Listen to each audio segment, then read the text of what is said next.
This horse for the course video is about the bike behind me, the 2016 Fuji SL 1.1. Within about 24 hours of each other, we had an email to say that this bike, the very first one in the UK, was available for us to test. Also had an invite from HotChillee to their Alpine Challenge, which is based out of Lake Annecy in France, in the Alps. We said yes to both, grabbed the bike, got on a plane and headed to the Alps.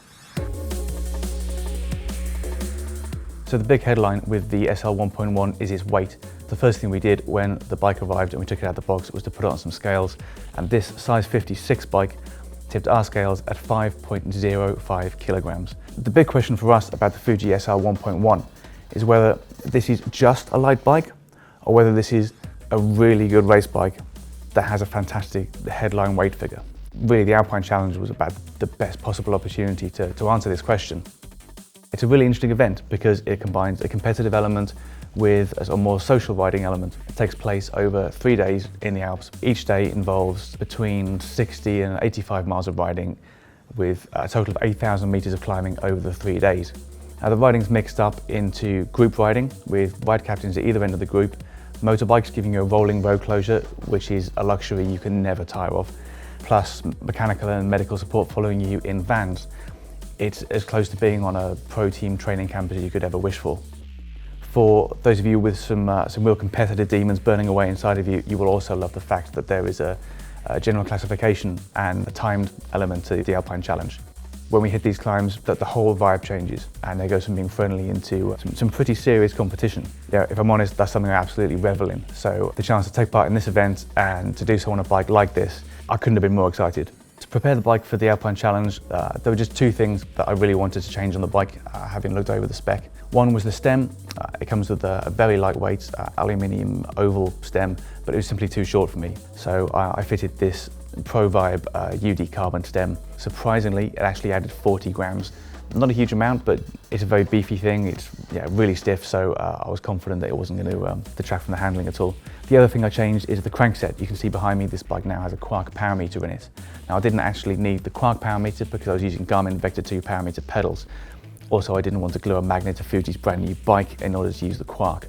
What I did want was 175mm cranks because I have limbs like a spider monkey, and compact chain rings because while I was in good shape and the bike's nice and light, these are big mountains, these are serious mountains, and with an 1125 cassette on the back, a 5034 chain set was perfect, and so it proved. I felt like I had the right gear all the time while I was away.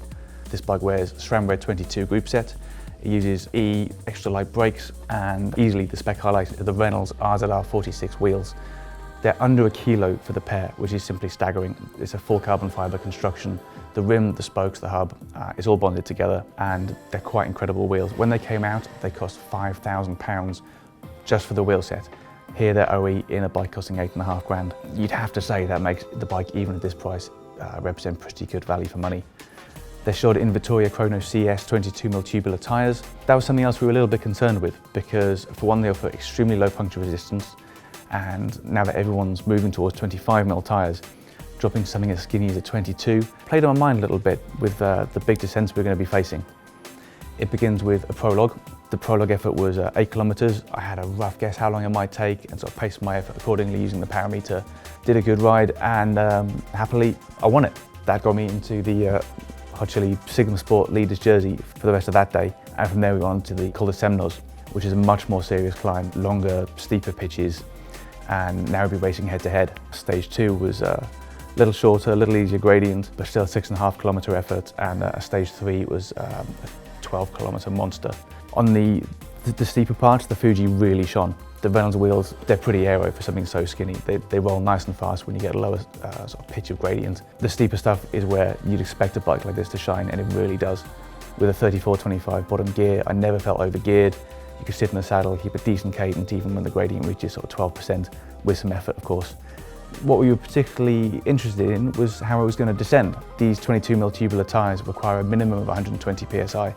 So you've got significantly smaller contact patch, and of course a very light bike. They sometimes can feel a little bit skittish on the descent, and the very first descent it did. That's partly because of the lower inertia.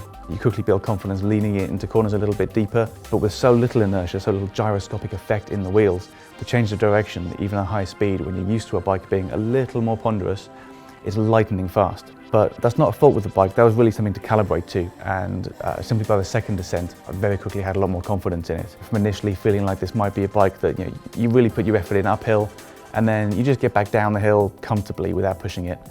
By day 3, you're absolutely bombing down descents with the very front guys. What high-speed descending really says about a bike is that it gives you confidence. And whether you want to go as fast as you can downhill or not, that confidence is just what makes your cycling enjoyable. So how did the rest of the event go? Well, what we have here is the leader's jersey. This one was presented to me by Stephen Roach on the last day. Amazingly and very happily, I was able to keep it through the entire event. I actually won every stage. Couldn't believe it. It was just the most amazing feeling, crossing the line with your arms in the air on top of an Alp. It was just absolutely incredible. Certainly some credit is due to the Fuji. It's a remarkable bike. The key thing is that it's not just a light bike. Yes, it's incredibly light. That headline figure of 5 kilos is remarkable, but it's a lot more than that. This is a race bike that you could use for pretty much anything you wanted. It's got a great deal of stiffness. There's a decent amount of compliance. You can do really long days on the saddle. Basically, we're absolutely blown away by it.